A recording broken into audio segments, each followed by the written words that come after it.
تو وہ اپوزیشن میں بھی ان کا ساتھ دیں گے. تو آئی ایم شیور کہ آبویسلی ایم کیو ایم آپ کو پتہ ہے کبھی اپوزیشن میں نہیں بیٹھتی, وہ ہمیشہ چڑھتے سورج کو سلام کرتے ہیں اور ہمیشہ گورنمنٹ کے ساتھ ہوتے ہیں. تو یہ ایک کلیئر جو انڈیکیشن ہے ونس اگین کہ اگلے جب الیکشنز ہوں گے تو کون میجورٹی میں ہوگا یا کس کی زیادہ سیٹیں ہوں گی, یا اگر کولیشن گورنمنٹ بھی ہوگی تو کون اس کو لیڈ کرے گا. دوسرا, کل ایک خبر بھی اس حوالے سے بریک ہوئی کہ جو پیپلز پارٹی کے لیڈر ہیں آصف علی زرداری اور نواز شریف کے درمیان بھی ٹیلی فون پر بات ہوئی ہے, جس میں انہوں نے مل کر کام کرنے کی بات کی. اب اس میں بلاول بھٹو زرداری نے ایک وضاحت کی کہ یہ جو ٹیلی فون کال ہے یہ کوئی نئی نہیں ہے, یہ جب نواز شریف پاکستان واپس آئے تھے تو اس کے کچھ دنوں کے اندر ان کی بات ہوئی تھی, لیکن یہ کوئی نئی خبر نہیں ہے. لیکن fact of the matter is کہ دونوں جو لیڈرز کے درمیان ایک کانٹیکٹ ہے, اور جس کا مطلب یہ ہے کہ جو پبلکلی جو بیانات, آپ کو پتہ ہے کہ پیپلز پارٹی آج کل بڑا گلہ کر رہی ہے کہ لیول پلینگ فیلڈ کی وہ بات کرتی ہے, اور وہ شاید ان کو لگتا ہے کہ پی ایم ایل این کی کہیں سیٹنگ ہوگی اسٹیبلشمنٹ کے ساتھ, اور جو پیپلز پارٹی ہے وہ شاید اس طریقے سے ان کو ایڈوانٹیج نہیں ملے گا. تو لیکن مجھے لگتا ہے کہ یہ شاید ایک آئی واش ہے, آنکھوں کا دھوکہ ہے, کیونکہ آبویسلی پبلک کنزمپشن کے لیے بھی بعض دفعہ آپ کو یہ بیانات دینے پڑتے ہیں. جو میری اپنی معلومات ہے اور جو میرا اپنا تجزیہ ہے, جو 8 فروری کو عام انتخابات ہوں گے اس میں جو ایک خاکہ بن کے سامنے آ رہا ہے, آپ یہ سمجھ سکتے ہیں کہ جو عمران خان کو جب اپریل 2022 میں تحریک عدم اعتماد کے ذریعے ہٹایا گیا تھا, اس کے بعد ایک پی ڈی ایم کی جو 10-11 جماعتوں کا ایک مخلوط حکومت جو بنی تھی, لیڈ جو ہے وہ پی ایم ایل این کر رہی تھی, 8 فروری کے بعد بھی اسی طرح کا جو گورنمنٹ ہے وہ بنتی نظر آ رہی ہے. اور ارسپیکٹو کہ اس وقت جو بلاول بھٹو زرداری ہیں یا پیپلز پارٹی کے کچھ لوگ کھل کر تنقید کر رہے ہیں پی ایم ایل این کے اوپر, جو میری اسیسمنٹ ہے, جو میری معلومات ہیں, P M L N will take the lead, وہ لیڈ پارٹنر ہوگی. پیپلز پارٹی بھی in all probability they will be part of the government. Maulana Fazl ur Rehman وہ ہمیشہ سے obviously they are more close to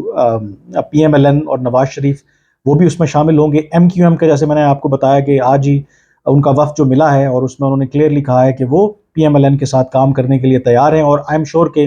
M Q M اتنی بھولی جماعت نہیں ہے, ان کے لیڈر اتنے بھولے نہیں ہیں.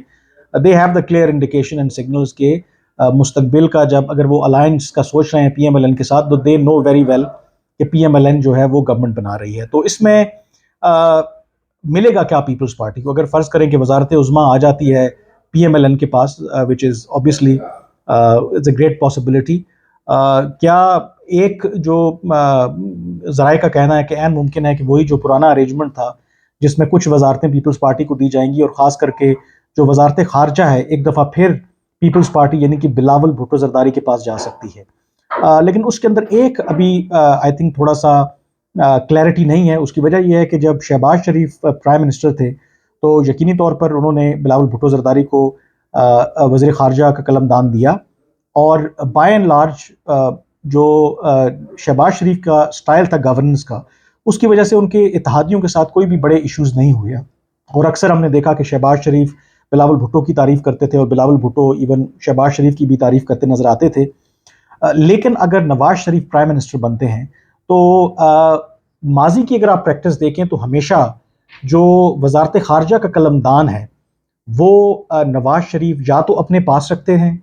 یا پھر اپنے بہت ہی کسی کلوز جو کانفیڈانٹ ہو یا بہت ہی ان کا پر اعتماد ساتھی ہو اس کو دیتے ہیں. اگر آپ 2013 میں بھی دیکھیں تو انہوں نے جو وزارت خارجہ کا قلم دان ہے وہ اپنے پاس رکھا تھا,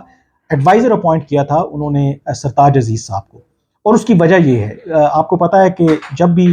اسٹیبلشمنٹ کے ساتھ لڑائی ہمیشہ رہی تو اس میں ایک جو فیکٹر تھا وہ ان کی خارجہ پالیسی ہوتی تھی, اور خارجہ پالیسی بھی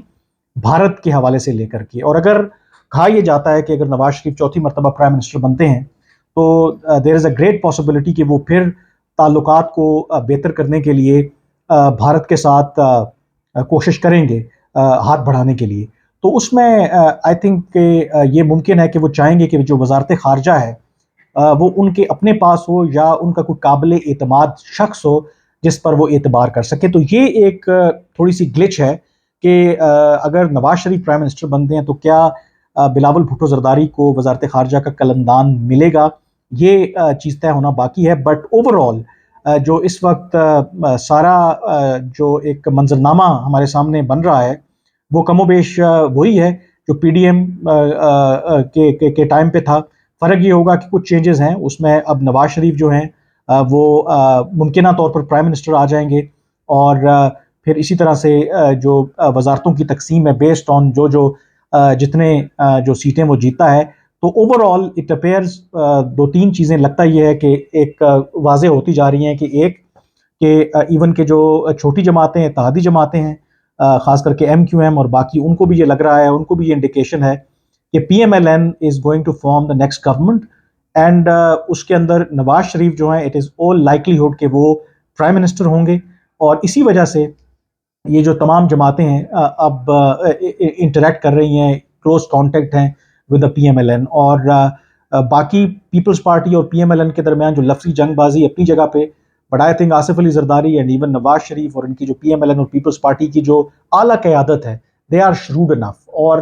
Asif Ali Zardari obviously everybody knows that he is very clever politician، اور ان کو اچھی طرح سے پتا ہے کہ اپوزیشن میں رہ کر کے کوئی فائدہ نہیں ہے، کیونکہ اب جب گورنمنٹ آئے گی تو اپیرنٹلی 5 سال کے لیے ہوگی. تو اس میں پھر وہ چاہیں گے کہ ایک تو سندھ ان کے پاس رہے، اور اگر وفاق میں بھی ان کو شیئر ملتا ہے تو that will be something good for them. تو دیکھتے ہیں کہ کیسے چیزیں ایوالو ہوتی ہیں. بٹ اب تک کی جو صورتحال ہے لگ یہی رہا ہے کہ آپ کہہ سکتے ہیں کہ پی ڈی ایم جسے کہتے ہیں کہ اس کا جو سیکنڈ فیز ہے وہ 8 فروری کے بعد شروع ہونے والا ہے. مائنر ادھر ادھر کی ایڈجسٹمنٹ ہوں گی، بٹ وہی سیٹ اپ جو ہے دیٹ ول کنٹینیو. آج کے وی لاگ سے اتنا ہی، مجھے اجازت دیجیے. اللہ حافظ.